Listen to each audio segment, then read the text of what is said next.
I'm going to turn you over to Team Healthy Oasis. Hello everyone, my name is Sagan Das. I'm a junior here at MA State. I'm majoring in public health. Hey everyone, I'm Ali Daka, and I'm a second-year medical student. Hello, I'm Harshita. I'm also a second-year medical student here at Wayne State. My name is Jeremy Blogauer. I'm a finance student at McGill School of Business. And my name is Zaid Wilson, and I'm also a second-year medical student at Wayne State. I'll stay over the mic. So we're here to pitch Healthy Oasis, and on behalf of two student orgs, Auntie May's student org, happy to have Auntie May with us here today, and Jeremy on behalf of Vegan Warriors. So an oasis is a fertile spot in a desert. It's also an area of refuge and relief. So Detroit has a food desert problem. Residents are going to corner stores to buy their groceries, which often lack affordable and healthy produce. So imagine walking into an oasis in this food desert and finding a swamp. Now, oftentimes in these corner stores, misconceptions often lead to poor nutritional literacy. And with Detroit, as big of a city as it is, and with auto insurance increasing, transportation becomes a big barrier. And so in this environment, the road to a healthy lifestyle is often filled with potholes. So we know that in urban neighborhoods, nutritious foods is less available and more expensive. And we know that this contributes to an increase in diet-related diseases such as hypertension, diabetes, and heart-related conditions. And we know that an ounce of prevention is worth a pound of cure. So we know that our bodies need nutrients to function. And we know that without the energy to do what we need to do, this can negatively impact our mental health. When you feel good, when you look good, this has a positive impact on your self-confidence and your social life. Also, sharing home-cooked healthy meals together brings families closer together. So this is Dr. Mona and Atisha, the pediatrician who exposed the Flint water crisis, and a Wayne alumni. So last week, I had the opportunity to meet with Mona right before her talk, and I learned about pediatrics clinic to have influence. On the second floor of a food market, and every month they pass out they mail children's books to their patients. What a proof of concept, targeting multiple social determinants of health. So who are we? We are Auntie May's student org. You might have seen us in the Warrior Strong campaign. We're nominated for the Spirit of Community Awards. And we've been highlighted by President Wilson as an example of social accountability. Currently, we run a free health clinic primarily for women and children, a garden environment and nutrition program, and a youth enrichment program. As medical students, we learn a lot about the social determinants of health. These include socioeconomic status, education, and food and housing security.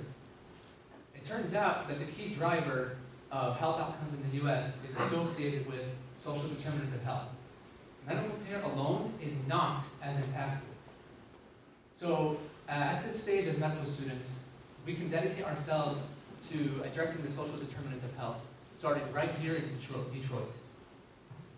So we do address multiple social determinants of health at Auntie May's Village. So as I mentioned, our GEN program, in spring and summer, we're gearing up for another round of gardening, neighborhood cleanups, and our corner store work. And we're in the second round of the Kresge grant to bring a nutrition house to the village to completion. And we're making the neighborhood safer for the children. So in Auntie May's zip code, 22% of kids under the age of 2 have elevated blood levels. So we had an AMA resolution just last month that got passed by the Wayne County Medical Society, and it's moving on to state. And so we are looking at all social determinants of health, And I'll let Harshita tell you about our corner store program. So with the support of Auntie May's Village, Gleaners and Campbell's Soup, and the School of Medicine, this past summer we actually had the opportunity to run a Healthy Corner Store program at ENN Market. ENN Market is located just down the street of Auntie May's Village in the west side of Detroit. For the program, we conducted health screenings, so blood pressure and glucose readings, and following this, we provided relevant nutritional education to interested community members. Upon completion of this initial portion of the program, community members could then spend $6 on healthy foods inside the corner store, and we assisted them in reading nutritional labels and selecting nutritious foods. So who's heard of Double Up Food Bucks? So if you've heard of it, you know for every $1 of fruits and veggies that you buy with your bridge card, you get $1 free. This is a Double Up steam pitch. So we're two organizations with the same goal. So you support one of us, you support both of us. My name is Jeremy Glogauer, and I'm a finance major at my village school of business and the president of Wayne State Vegan Warriors student organization. This project is personal to me because 5 years ago, I was facing a health crisis. I weighed over 200 pounds, and my cholesterol was pushing 300. I was pre-diabetic, depressed, and exhausted all the time, but I heard about something I'd never heard before. It was called a plant-based diet, and the idea was eating for nutritional density. My cholesterol, I decided to try it for 10 days, committed for 10 days. And in those 10 days, everything changed. I ended up feeling better than I'd felt in 10 years. I lost 40 pounds, I dropped 100 cholesterol points, and my energy went through the roof. The pre-diabetes is gone, I've reclaimed my health and taken control of my health destiny. I educated myself and earned a certificate in plant-based nutrition from E. Cornell and T. Colin Campbell Center for Nutrition Studies, and I learned that these results are typical. My contribution and the contribution of the Vegan Warriors will be to do nutritional education presentations as well as fast and easy cooking demonstrations. Perfect. So this is where we're going to partner up. This is an Arden Park, and you can see the boundaries. So Auntie May's is right in the heart of Arden Park in more ways than one. It's right off Elmhurst, which connects Livernois and Dexter. And so this is where our budget is going towards. Mainly, we have our corner store budget already guaranteed for the rest of this school year and next year. We're asking to expand to 4 more spots. So to see 240 participants within Arden Park, 4 more corner stores. We also want to create a heat map. So right now we do corner store work in corner stores that sell fruits and veggies. But as we know, there are a lot that don't sell any. So we want to set up pop-up health screenings with produce that we bring. And then we want to document this and show demand for fresh fruits and veggies, take this to nearby corner stores, and bring them in within our corner store program. We also are going to ask for money for the village band, and that's our next slide, but also for the Vegan Warriors, because we want them to lead our nutrition education part of the health screening or the corner store programs, but also to provide once-a-month seminars within our clinic. So this is Big Baby, official band of Auntie May's, 2003 Dodge, Montana. Use it for the youth enrichment field trips. They pass out free food box to neighbors. If you can't walk up to Auntie May's to grab it off one of her tables. And then we also pass out health kits. It's over 180,000 miles. It's being held together by bubblegum and duct tape. And so we believe this is a worthy cause. And if you want to energize Detroit, just give Auntie May the energy to keep it going. So we're going to find 4 spots, 4 new corner stores within Arden Park. And within each of them, we're going to do 4 sessions, total of 16. And within each session, we'll see 15 participants for a total of 240. And this is in addition to the corner store we already work at. So we want to collaborate with more student orgs. For every spot, we will bring another medical school student org. And with the hopes, we always will serve in Arden Park, West Detroit, Auntie May. We're Auntie May student org. But we want to see other student orgs around Detroit replicating what we do with our corner store program. So we want to essentially do these corner store training programs. We want to raise customer demand and then also improve corner store supply side. Why is a bag of ribs $6 at a corner store? A lot of different factors leading into it, and maybe we want to get a collection of corner stores working with us, and if we can get them to buy in bulk together, we can improve price points, improve quality. So again, Narden Park, and it's going through redevelopment right now, 2019. The city has chosen it for redevelopment. We want nutrition. Say it again? Time. Oh. Okay. I missed the 3. Okay. Well, Okay, good job.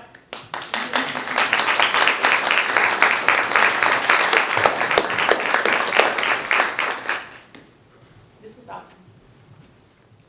You guys put a lot of work into this, and this is a lot of good work. I really like the idea of combining, especially in corner stores, which are prevalent, the ability for medical screening, nutrition education, and the ability to get good food. My question is from an outsider perspective looking in, because there is a high education aspect to this, what is your thought about those who may not have heard of, similar to you, or may not want to become a vegetarian, seeing that in the labeling and considering that as part of the program? right, so part of the corner store program with Campbell's Soup and Gleaners over the summer, they provided us education material. And we would actually like to continue that in our corner store program that we have with the medical school, and they're funding it right now. Vegan Warriors, of course, they can advocate for a vegan diet, but of course, we still want them to educate people, even on lean meat versus high fat. They can still do that. At least when they do their seminars within our clinic, pair that with the garden at Auntie May's. That's when we can really just focus on a plant-based diet. With our corner stores, we focused on nutritional education that was relevant to the food accessible to them at the corner store, and just generally too.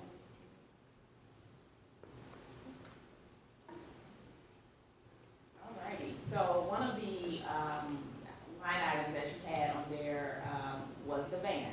And so it looks like that's about half of the budget should you win the $10,000. How integral is that to taking this program that you're pitching to us today? Let's say you only get $5,000. How do you adjust your budget to ensure that you still meet your mission if for some reason half of that is gone based on the budget that you presented to us? We would, so if we got half, we would drop each part of the budget by half, and so about 2,500 of that would go towards maintenance of the van. So right now, at Auntie May's, they do provide free food boxes to people in the neighborhood. So they have nutrition insecurity and lack of transportation. There isn't a nearby pantry, so a lot of times folks at Auntie May's serve as the middlemen for that. They have to go and pick up a box, bring it to Auntie May's, break it down to smaller boxes so people in the neighborhood can get to that. So that is something we would like to ensure, and the van is on its last legs, and so it is a vital part of what we're trying to do. Talk to me a little bit about how you guys are on both sides of the fence. The corner store, how you've talked with them, seeing if this is something that they are willing and able to participate in, and then the target audience of the neighborhoods. Like, talk to me about like what you've worked with on them to kind of see if this is something they're interested in, or is it even in their sphere of awareness? The residents? The residents, yes. Okay, so both the corner stores and the residents? Yes.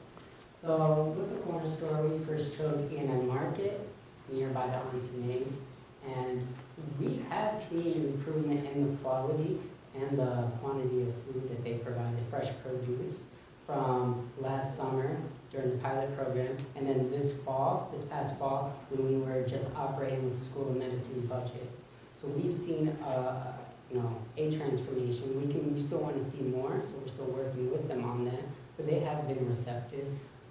We've been bringing them opportunities with Fresh Corner Cafe. We've introduced them to that. We also are working with some researchers in the School of Kinesiology, the Community Health Program, and Authority Health, and they've written grants for state funding for this corner store because it's the one we're working with. So we are providing help that way. In addition to, if we're seeing 10 patients our participants, and they each get $60. That's a guaranteed $60 in just fresh produce. And corner store owners that do sell fresh produce, they know that selling fresh produce is good for their bottom line, because anyone can go to any corner store and buy snacks, but if someone's coming to your store for fresh produce, they can also get their snacks there. So it's more stable customer base.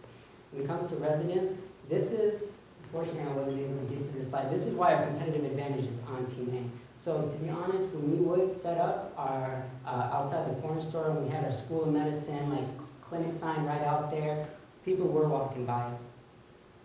It wasn't until we started introducing ourselves as Auntie May's student org, because Auntie May and her family, they've been in Arden Park going on 6 decades. It's an absolute privilege for us to be called Auntie May's student org. And so that's why we first want to focus on Arden Park and developing this, because even just with Auntie May's name, we've been able to do canvassing. That's how we've been able to go door to door for our lead safe demolition program. And that's why the city is working with us to transfer their lead safe boxes, because they get left at the door. People don't open to the city, but they open up to Auntie May's students. So that's our big advantage. So working with the residents, same thing.